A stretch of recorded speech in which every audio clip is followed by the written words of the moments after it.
Ya están todos los que están, ya están todos los que son. Faltan, pero no sé si los quieres esperar un rato o ya que vayan entrando conforme pase la clase. Pues vamos a empezar para tener tiempo de platicar. Sí, está bien. Bueno, buenos días a todos, muchachos. Hoy vamos a aprovechar esta hora para platicar un poquito del tema que nos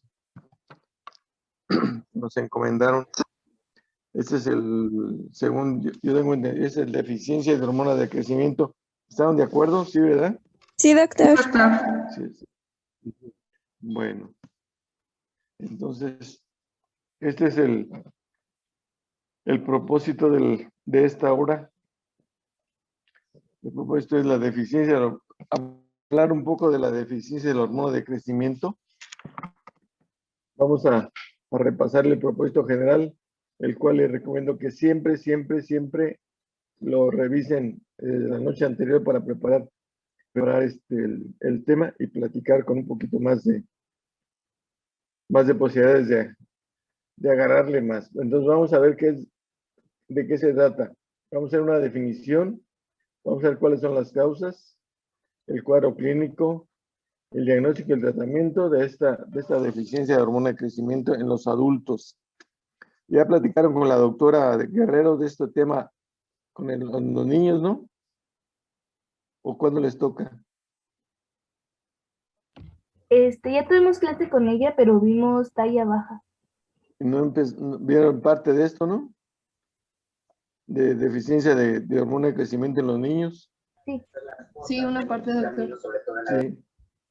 Bueno, entonces vamos a ver los usos no autorizados y consecuencias de su mal uso de la hormona de crecimiento.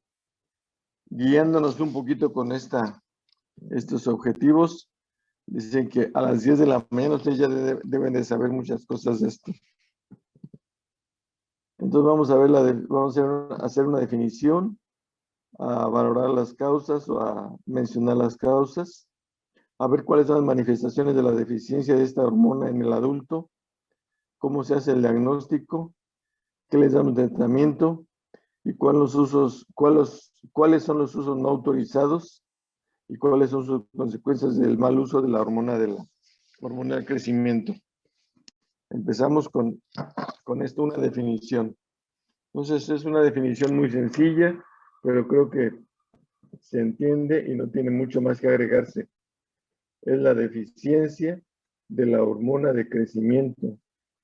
Es una afección poco común, relativamente poco común, en la que el cuerpo no produce suficiente hormona de crecimiento, allá donde sabemos que se produce, en la hipófisis.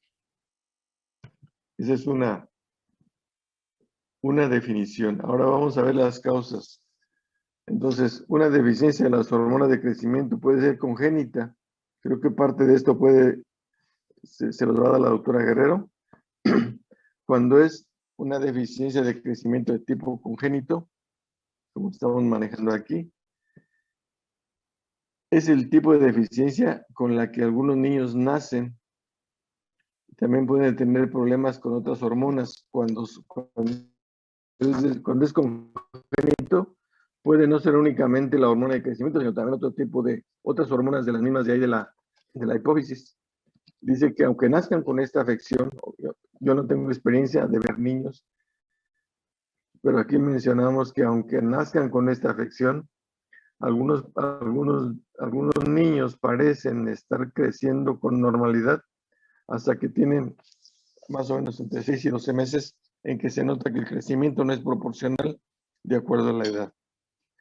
Y luego en la deficiencia de hormona de crecimiento adquirida, la que se presenta más comúnmente en adultos, ocurre cuando el cuerpo, en este caso no el cuerpo, la hipófisis deja de fabricar o de producir una cantidad suficiente como para seguir creciendo o para seguir manteniendo su metabolismo y crecer con normalidad. Esto puede empezar en cualquier momento de la infancia o posteriormente. Y vamos a ver cuáles son las manifestaciones y cuáles son en este caso, las causas. Por etiología, Lo más común, así de un aspecto y un concepto general, es que haya algún daño adquirido en las células somatotropas de la hipófisis productoras de la hormona. Debe haber algo. Si una persona nació bien y después con el tiempo empieza a presentar este tipo de problemas, lo que primero debemos pensar, las células somatotrofas de la hipófisis que producen hormona de crecimiento están dañadas o alteradas por algo, para empezar. El daño puede ser también producido por alguna alteración a nivel hipotalámico y sabemos que cuando no se produce fue porque hay deficiencia también en la producción y estimulación de la hormona liberadora de la hormona de crecimiento que se produce en las células del hipotálamo. Esos son pensamientos muy básicos que debemos tener cuando presentamos o cuando vemos a alguna persona así. La etiología, como dice aquí, puede ser la deficiencia infantil, bueno, ya la van a ver también con la doctora, pero la secundaria a patologías, ya sea una patología localizada en el hipotálamo o en la hipófisis. Eso es lo que acabamos de mencionar en las diapositivas anteriores. Y conforme vamos avanzando en edad, por ahí se dice que hasta un 14% después de los 21 años a los 70 y hasta la senectud, podemos tener una deficiencia del 80%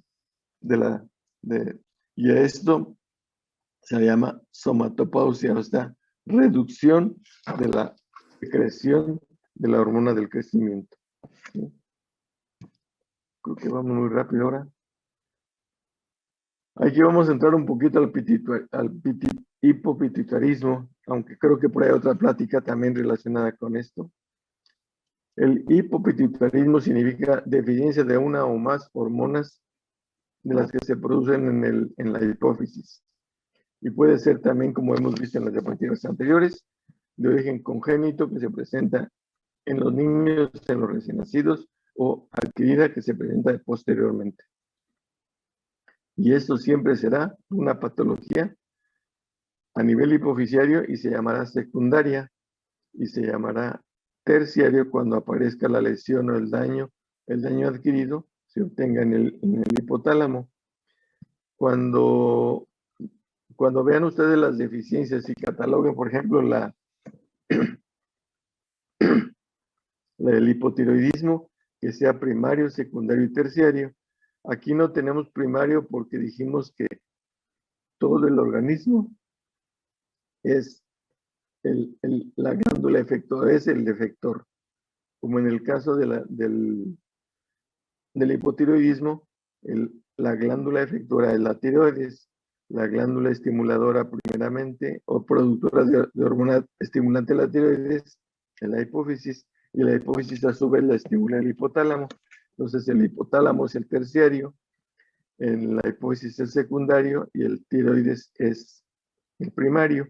En este caso no tenemos glándula efectora y por eso llamamos al problema, a la patología hipofisiaria, como sería un hipopituitarismo, pero aquí sería secundario cuando es la hormona de crecimiento y terciario cuando es en la lesión o daño en el hipotálamo. Igual donde no me entiendan, donde no quieran que repita alguna cosa, me pueden interrumpir en cualquier momento, muchachos. Doctor, ¿y la primaria entonces cuál sería? Es que aquí le digo que aquí no, sería primaria cuando hubiera más bien una resistencia a las hormonas de crecimiento en el organismo. Después, a ver, ayer, recordemos lo de ayer, que dijimos que se produce la estimulación a nivel del hipotálamo con la hormona liberadora de hormona de gonadotrofinas. Y en la hipófisis están las células somatotropas que son las que producen la hormona de crecimiento. ¿Y la hormona de crecimiento qué hace? Acuérdense lo que dijimos ayer. ¿A dónde va? Al hígado. El hígado. ¿Y en el hígado qué produce? ¿En el hígado qué hace? ¿Produce el factor? ¿Produce el factor de qué? El factor de crecimiento insulinoide o relacionado a la insulina. Y esos factores de crecimiento se llaman somatomedinas, ¿se acuerdan? La Y la C. somatomedina, sobre todo la somatomedina C, que es el IGF o factor de crecimiento insulínico 1, ese es el principal que actúa en el resto de todas las células del organismo. Entonces, todo el organismo, por decir de alguna manera, es el efector, pero a través de los factores de crecimiento, sobre todo la somatomedina C. Por eso sería, el primario sería todo el organismo, o sería el equivalente a la glándula efectora, pensando en que los demás ejes, hay el otro eje que tienen, eje hipotálamo, hipófisis, tiroides, hipotálamo, hipófisis, suprarrenal, hipotálamo, hipófisis, gónadas. Esos son los tres, los ejes. Y en este caso, nuestro eje es todo el organismo, la hipófisis y el hipotálamo. Y como dice su compañera, ¿cuál sería la primaria? Sería una resistencia prácticamente a la acción de la insulina o de los factores de crecimiento en algunas células del organismo. Ese sería el problema primario. ¿Se entendió mejor? ¿O sí se Muchas contestó? gracias. Sí. Bueno, entonces seguimos. Las lesiones, causas, vamos a hablar de hipopituitarismo. Ya dijimos que es la deficiencia de una o más hormonas a nivel de la hipófisis. Y entre las causas más importantes vamos a revisar algunas. Lesiones que afectan o que producen efecto de masa en la silla turca o la región supracelular a nivel del hipotálamo. ¿Qué puede ser? Un adenoma hipoficiario. Un adenoma es un crecimiento, un tumor de tipo secretorio a nivel hipoficiario, ya sea funcional o no. ¿Esto qué significa? Que aumente o no la producción de la hormona de las células que están formando este adenoma. Puede haber necrosis tumoral. Esto es algún tumor que exista ahí a nivel de la hipófisis, pero que tenga alguna hemorragia. Eso puede provocar, aparte del efecto de masa, por ser un tumor, por ser un adenoma, puede estar necrosado y eso causa deficiencia o alteración, no solamente en el tumor mismo, sino en el crecimiento. El crecimiento de un tumor va a comprimir otro tipo de células y esas células que están comprimidas o alteradas no funcionan adecuadamente. Te vamos a ver cómo se sigue la secuencia de deficiencias. Masas no hipofisiarias, como pueden ser masas en el hipotálamo, pudieran ser también motivo de una deficiencia de alguna de las hormonas. Y aquí tenemos algunos nombres propiamente de masas: craneofaringiomas, quistes, meningiomas, aneurismas, metástasis, que son tumores de otra región, pinealomas, ependimomas, gliomas, cordomas, germinomas. Todos estos son tumores que pueden estar afectando la silla turca. Carcinomas metastásicos, bueno, ya dijimos aquí metástasis o carcinomas metastásicos. Entonces, estamos viendo hipopituitarismo y causas, las causas del hipopituitarismo. De origen vascular o por un infarto. Los infartos, el infarto de la zona de la hipófisis o de la región de la hipófisis después del parto se llama síndrome de Shija y lo van a ver seguramente. En diabetes podemos tener también problemas. La diabetes nos da problemas vasculares. Derivaciones de arteria coronaria, vasculitis, hemorragias, traumáticos. Puede ser, todas estas son causas de hipopituitarismo. El hipopituitarismo, les recuerdo, puede ser la deficiencia de una o más de las hormonas que se producen en la hipófisis y estamos viendo las posibles causas. Otras causas de hipopituitarismo serían aquellas secuelas quirúrgicas. Cuando un paciente ya ha sido tratado quirúrgicamente de la hipófisis, puede dejar secuelas de otras o del resto de las células, productoras de otro tipo de hormonas, no solamente las de crecimiento. Lo más común ahorita vamos a ver que son los prolactinomas, son una de las lesiones más comunes y que ameritan manejo quirúrgico. Pueden ser pacientes que reciben radiación de la hipófisis por algún tratamiento de algún adenoma, o radiaciones por otro tipo de problemas relacionados con tratamientos de tumores del cuello, tratamiento del cerebro o de la cabeza. Entonces, los que reciben radiación, mira, yo estoy aquí, los que reciben radiación de alguna manera en la cabeza, también pueden presentar manifestaciones de hipopituitarismo. Otras causas son granuloma o infiltrativas, histocitosis, sarcoidosis, hemocromatosis, amiloidosis, son manifestaciones o causas de hipotiroidismo, de hipopituitarismo. Las infecciosas, meningitis, ya tanto bacterianas como tuberculosas o de alguna otra etiología, las tuberculosas ya no es tan común, pero sí se llegan a presentar. Las bacterianas pudieran ser las virales o bien las micóticas. O algún proceso autoinmune, como se llama hipofisitis linfocítica. Hipofisitis es la inflamación de la hipófisis de tipo linfocítica. Todas esas pueden causar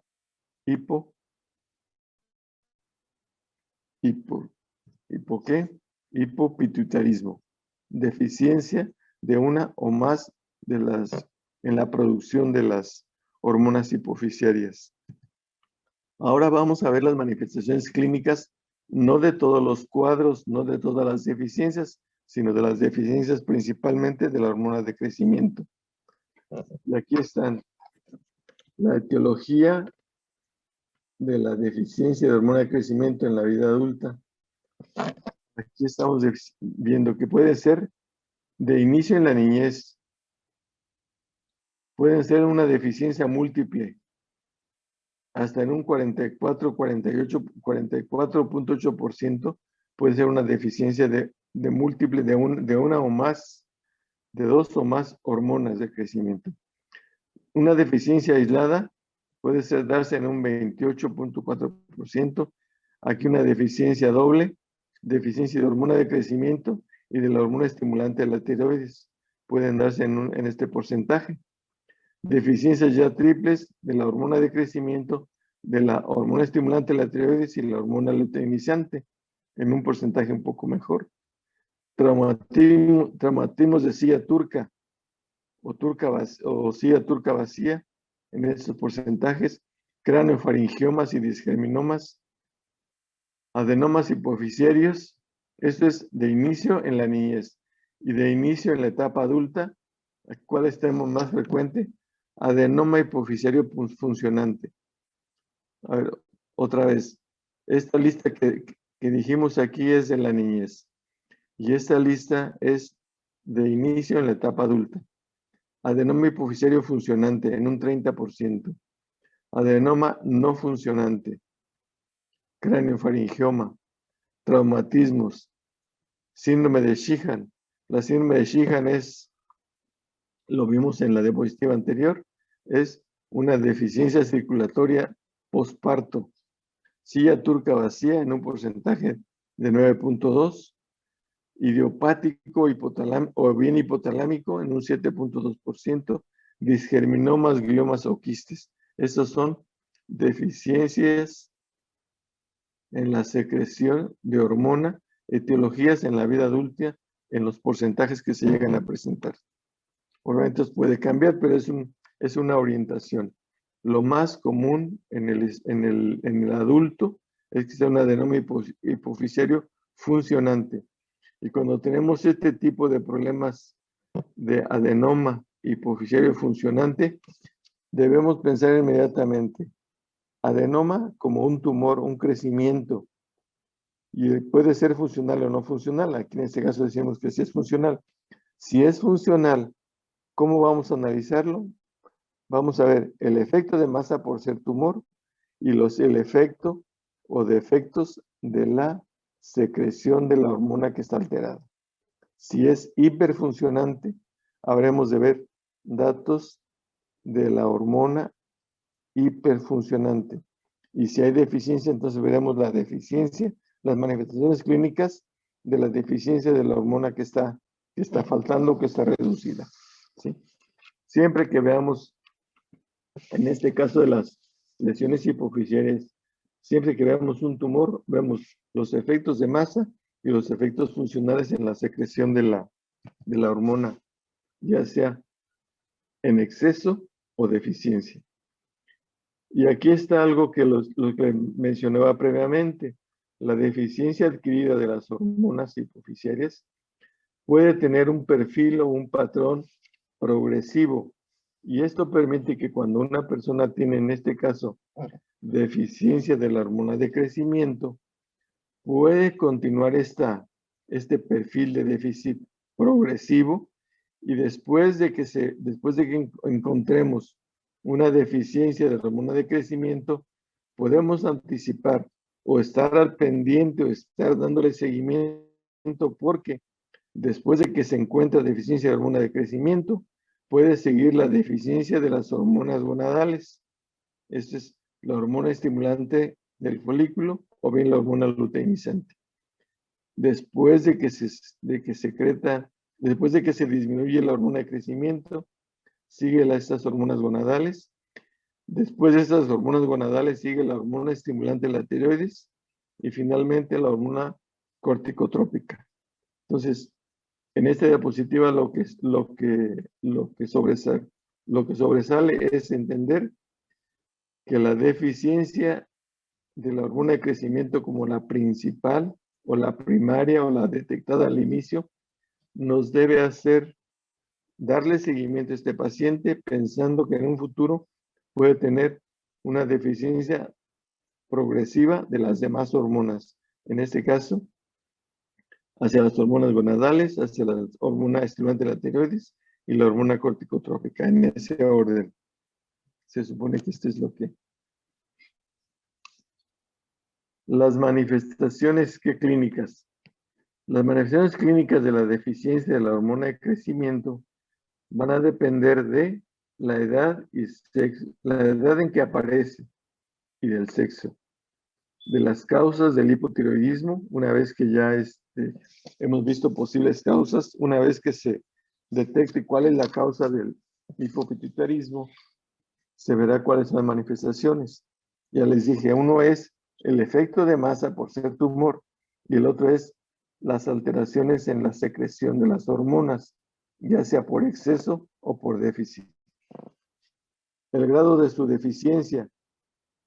Obviamente, las hormonas afectadas están afectadas, aumentadas o disminuidas, pero tienen también un grado muy déficit o poco déficit o mucho déficit. Y la evolución, si es una evolución lenta, de mucho tiempo, presentación súbita. Esto va a cambiar, va a modificar las manifestaciones clínicas y ahorita vamos a ver enseguida cuáles son las manifestaciones que más frecuentemente se pueden presentar. Como dijimos en la diapositiva anterior, dependiendo de la edad, el sexo, la evolución, el tipo de hormonas, vamos a ver las manifestaciones. Pero la hormona de déficit de hormona de crecimiento pueden ser todas estas manifestaciones clínicas: menor calidad de vida, y solamente piensen, recuerden que todo el organismo se ve afectado, porque todo el organismo recibe el efecto de la acción de la hormona de crecimiento a través de las somatomedinas. Entonces, ¿qué puede haber? Menor energía, una mala concentración, porque también se requiere para el cerebro, una baja autoestima cuando el paciente se siente mal, hay aislamiento social, hay cambios en la composición corporal, aumento en la grasa corporal. Ya dijimos ayer que que la hormona de crecimiento favorece la lipólisis, la reducción de la grasa corporal, y si hay deficiencia de hormona de crecimiento, Entonces aumenta la grasa corporal, principalmente a nivel abdominal, aumenta la relación cintura-cadera, hay menor grasa, menor masa corporal magra, menor masa muscular. Luego hay menor capacidad del ejercicio, obviamente, si estos pacientes tienen aumento de la grasa y tienen menos masa magra, menos masa muscular magra, habrá cansancio al hacer ejercicio, menor capacidad, menor captación máxima de oxígeno, su función cardíaca se ve muy alterada. Ahorita vamos a ver de la hormona de crecimiento. Luego, factores de riesgo cardiovascular. Estos pacientes tienen un riesgo hasta 3 veces mayor de tener problemas cardiovasculares de tipo aterosclerótico, alteraciones en la estructura y función del corazón. Hay un perfil anormal de lípidos, y como vamos a ver en cardiología y en neuro sobre todo, el perfil anormal de lípidos va a ser un factor aterogénico. Esto es un factor de riesgo para la producción de ateromas que van a generar los infartos del corazón y en el cerebro. Hay menor actividad fibrinolítica. Fibrinolisis es que destruye la fibrina. Y acuérdense que la fibrina es parte de la coagulación, parte de los coágulos. Y si una persona tiene menor actividad fibrinolítica, tiene menor capacidad de disolver los coágulos. Y un coágulo que se produce dentro de un vaso, pues va a provocar se llama trombo, y ese trombo va a alterar la circulación. Entonces va a tener un riesgo mayor de aterosclerosis y obesidad abdominal. Cuando de Piplón hablamos de la obesidad, un aumento de grasa a nivel intraabdominal. Vamos a seguir viendo manifestaciones clínicas de la deficiencia de la hormona. Y aquí tenemos una lista de síntomas y signos, lo que el paciente siente y lo que vamos a encontrar. Vamos a repetir parte de algunas de las cosas: su menor calidad de vida, las alteraciones en la vida sexual, el estado de salud generalmente disminuido, alteraciones en el autocontrol, falta de autoestima, la habilidad emocional con depresiones o ansiedad, reducción de la memoria y la concentración, no pueden trabajar concentrados o guardar en la memoria, vitalidad disminuida, fatiga, reacciones emocionales alteradas, aislamiento social, disminución de la capacidad de trabajo, son irritables. Luego en los signos que vamos a ver, masa magra o masa muscular escasa, disminución, volumen corporal total, volumen extracelular, densidad mineral ósea baja, tasa de filtración glomerular también disminuida, flujo sanguíneo renal, el umbral anaeróbico. El umbral anaeróbico se refiere a la capacidad que tiene de reserva funcional de los pulmones para poder tolerar esfuerzos más intensos. Luego, reducción de la masa muscular y la fuerza muscular con intolerancia o reducción de la tolerancia al ejercicio. El aumento de peso por aumento de grasa a nivel abdominal, vamos a tener un índice cintura-cadera alterado. Y vamos a tener, como dijimos hace un rato, que alteraciones en el perfil de lípidos con un colesterol HDL significa colesterol de alta densidad, y CL colesterol de baja densidad. Este colesterol de HDL se le llama, o se le dice de alguna manera, colesterol bueno, porque es este colesterol el que reduce el riesgo de la formación de ateromas, del depósito de colesterol a nivel de las paredes arteriales. Y el LDL significa colesterol de baja densidad, L low, D density, L lipoproteínas. Y acá H high density lipoproteínas.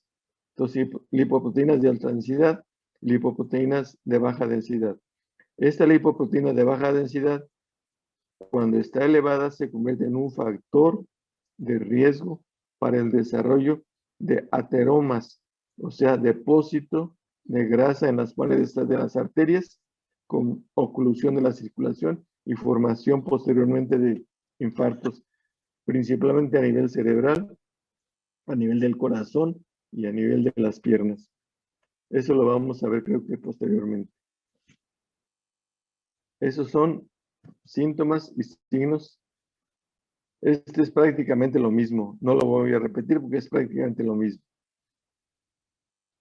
Aquí lo que vamos a agregar es cómo estudiamos a la paciente. Obviamente ya hicimos la clínica. Ya vimos los factores de riesgo cardiovasculares. Hay que valorar eso en este paciente. Aparte del trastorno de los lípidos, la aterosclerosis tiene otros factores de riesgo. La hipertensión arterial, los fumadores, la diabetes, alteraciones de función. El perfil lipídico, por lo tanto, es importante cuando hagamos estudios del paciente por laboratorio, tenemos que valorar el perfil lipídico. Acá estudios de imagen, ahorita vamos a ver los estudios de imagen. En el diagnóstico, ¿cómo vamos a hacer el diagnóstico? Obviamente vamos a hacer la historia clínica y vamos a ver cómo estos pacientes pueden algunos de ellos tener antecedentes de cirugía de la hipófisis. Pueden ya haber tenido el diagnóstico de tumor o granuloma hipoficiario o a nivel de hipotálamo. Los antecedentes de radiación de la cabeza ya mencionados previamente. Que haya signos de lesión hipoficiaria, ya sea tumoral, en estudios de imagen. Niños, a veces ya en el estado adulto vamos a ver niños que requieran reemplazo hormonal con hormona de crecimiento. Cuando requirieron los niños sustitución hormonal y lograron llegar a adultos. Y los adultos con diagnóstico de déficit hormonal de crecimiento en la infancia, cuando llegan adultos y tuvieron déficit en la infancia, pueden llegar a todos. Estos son los criterios que deben seguirse para aplicarse los estudios en los pacientes adultos. ¿Y qué le vamos a hacer a los pacientes adultos? Estudios de imagen. ¿Qué imagen? Obviamente, primero de la hipófisis, buscando masa o daño estructural. A nivel de hueso, vamos a buscarle cómo está la calcificación de sus huesos. El estudio se llama densitometría mineral ósea. Ese estudio de densitometría mineral nos mide la cantidad de calcio o de calcificación de los huesos. En el abdomen vamos a ver, como dijimos, el aumento de la circunferencia abdominal relacionada con la cintura, se llama índice cintura-cadera. Por laboratorio, lo más importante es determinar la cantidad de hormona de crecimiento.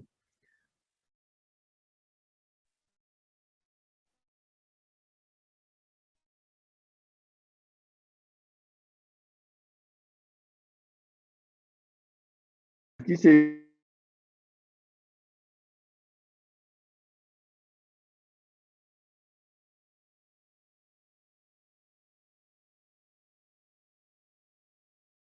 evocación de la nivel evocación. Y luego aquí vamos a los niveles y normalmente bajo niveles del factor de crecimiento insulínico, el trastorno de los lípidos, deficiencias concomitantes. En la una persona hace ejercicio intenso, tiene un pico de elevación de secreción de la hormona de crecimiento. Entonces, una prueba para valorar la secreción de la hormona de crecimiento es hacer un ejercicio vigoroso de 15 a 20 minutos y toma de muestras sanguíneas antes del inicio del ejercicio, 20 minutos, 40 minutos, 60 minutos. Ahorita vamos a encontrar la explicación por qué a esa hora. Luego, se puede al paciente someterse a hospitalización, ponerle un catete para la toma de muestra de sangre.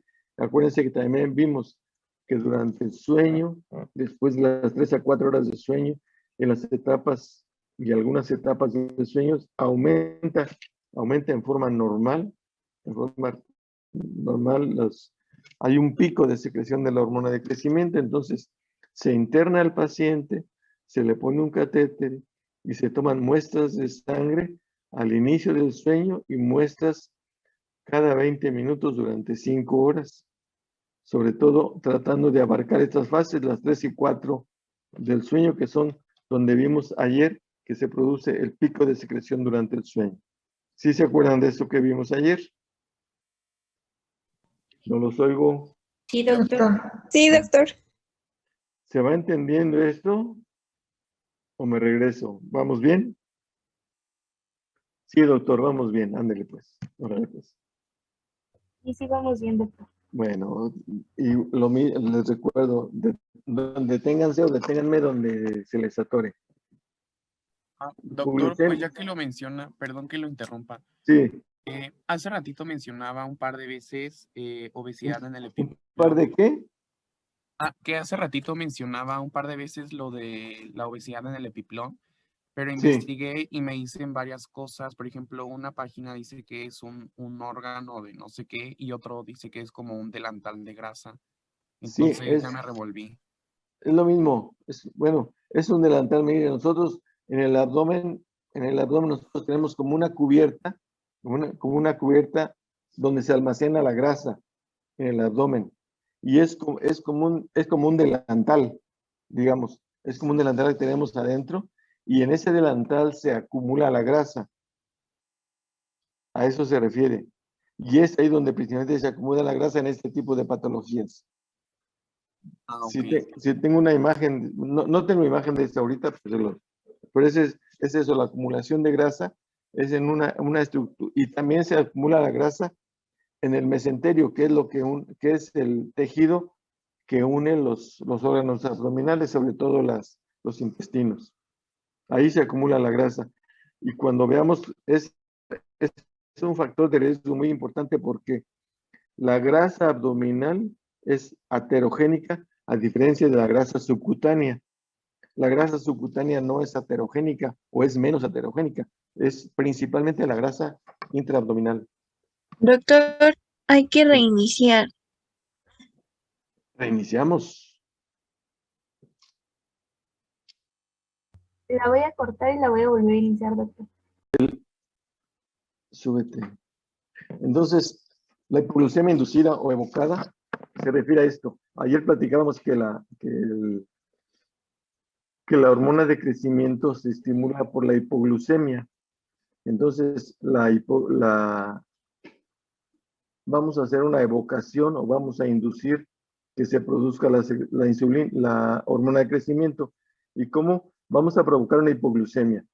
Y esa hipoglucemia se logra, obviamente el paciente tiene que estar internado, tiene que estar canalizado bajo vigilancia. Esto se hace en los laboratorios de especialidad de endocrinología o en las unidades metabólicas.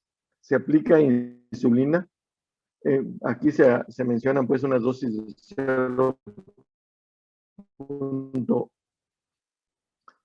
0.05 a 0.1 unidad por kilogramo de peso. Esto para generar una hipoglucemia. Habitualmente a este nivel de hipoglucemia ya es una hipoglucemia crítica. En promedio es de 1 a 40 miligramos le baja la glucosa. Hasta 40 miligramos presenta manifestaciones neurológicas.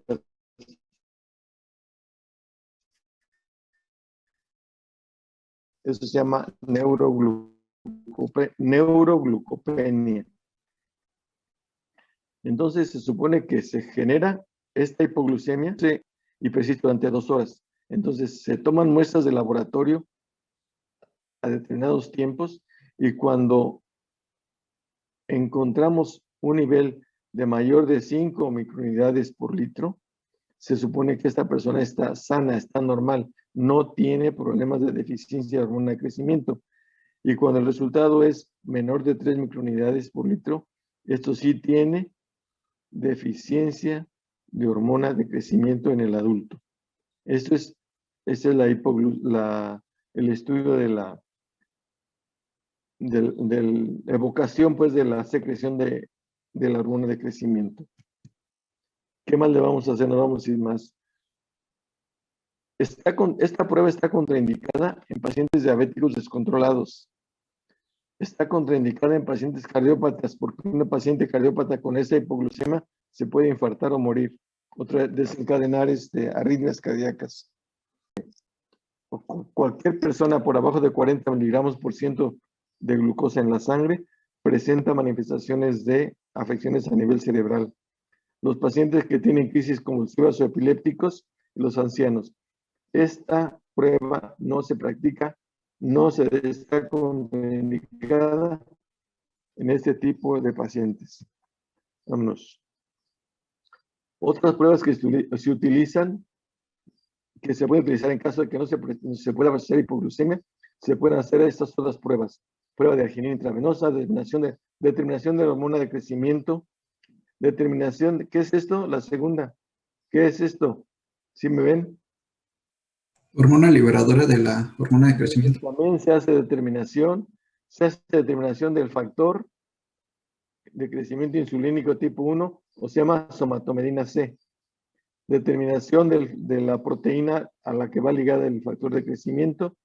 Se hace estudio de glucagón. ¿Por qué glucagón? Porque el glucagón sube el azúcar, sube la glucosa. Determinaciones de lípidos séricos, ya vimos por qué.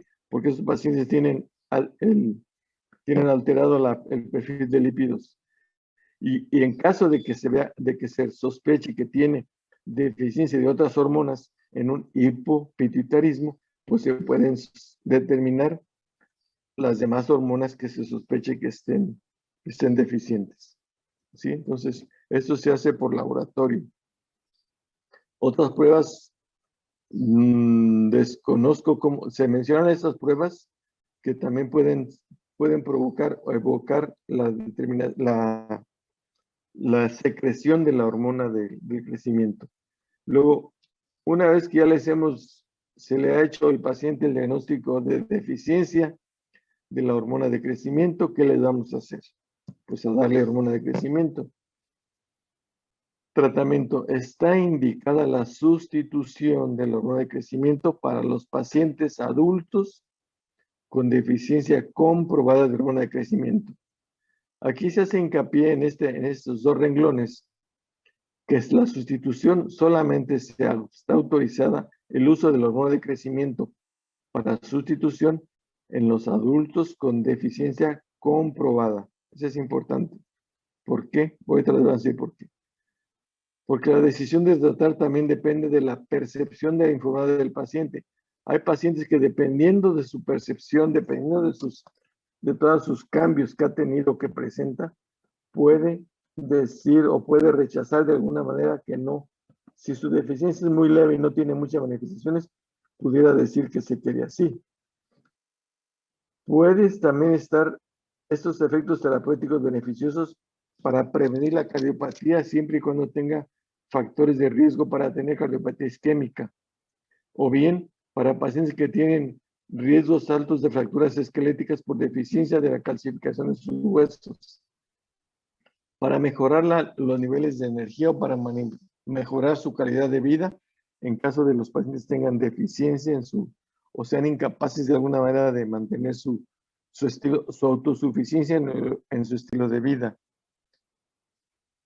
La terapia sustitutiva se inicia con 0.15 hasta 2 miligramos de la hormona al día y se ajusta ya en forma continua hasta 1.25 miligramos por día para dosis de mantenimiento.